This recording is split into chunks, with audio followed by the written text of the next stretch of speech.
In most ancient Greek sources, chaos is the first of the primordial gods.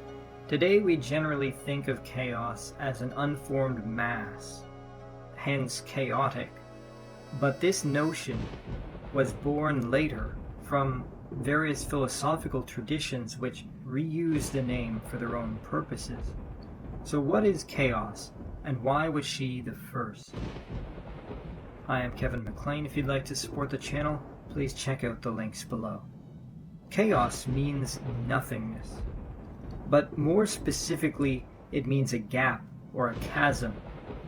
Chaos is, in fact, the space in which things can come to exist within.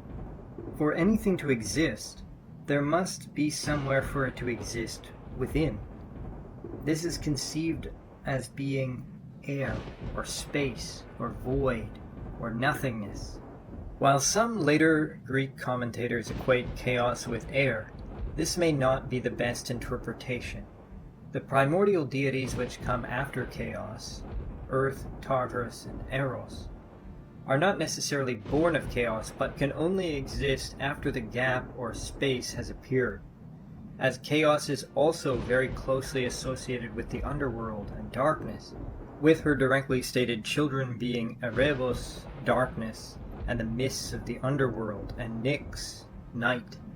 Chaos was very likely originally imagined either somewhere even below Tartarus, with then Tartarus and Earth emerging upwards from chaos like a cosmic tree, or chaos was the gap of space between Tartarus and Earth.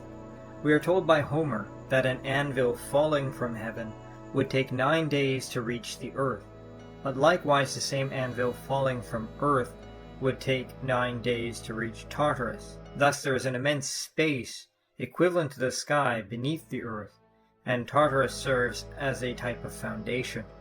However, when we apply our rule of evolving through opposites, we see that Erebos gives rise to Aether, and Nyx to Emera, night to day. So Aether, light, is the upper atmosphere, and so Erebos would correspond at least to the lower atmosphere, the air beneath the earth. And so as chaos gives rise to these figures that are associated with the underworld, we can imagine that her presence was likely imagined there as well. Regardless of where exactly chaos was thought to be located in the cosmology, she was the very first space into which things could come to exist. Vacant space is blackness, nothingness, and this gives rise to its opposite, earth, material substance, and its foundation, Tartarus. In her ultimate sense, chaos is space devoid of anything, and at the very basis of all existence. When Hesiod describes the battle between Kronos and Zeus, he says that even chaos was filled with burning heat.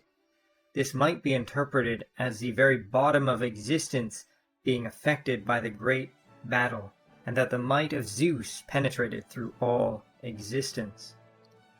Chaos is closely connected with darkness, and is often thought of in relation to the underworld.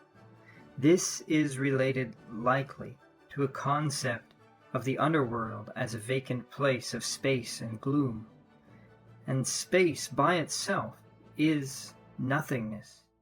It's devoid of light, and in its natural state, it is consumed by darkness. One of the most interesting things about primordial gods, like chaos, is we see a clear understanding of various relations and physical necessities. In the original conception, chaos had to come first, for before the gap in which things could exist, nothing else could be.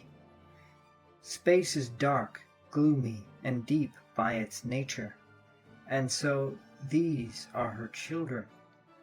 But due to the necessity of opposites, they give rise to light, aether, and day. Thus the cosmology of the ancient Greeks was a type of evolutionary process. It was an unfolding through relations that give rise to opposites and derived qualities, all viewed as sacred beings and expressed as a family relationship.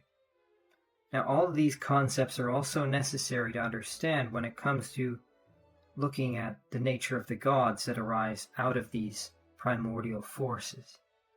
I hope you enjoyed the video. If you did, please like, subscribe, and check out our Patreon page.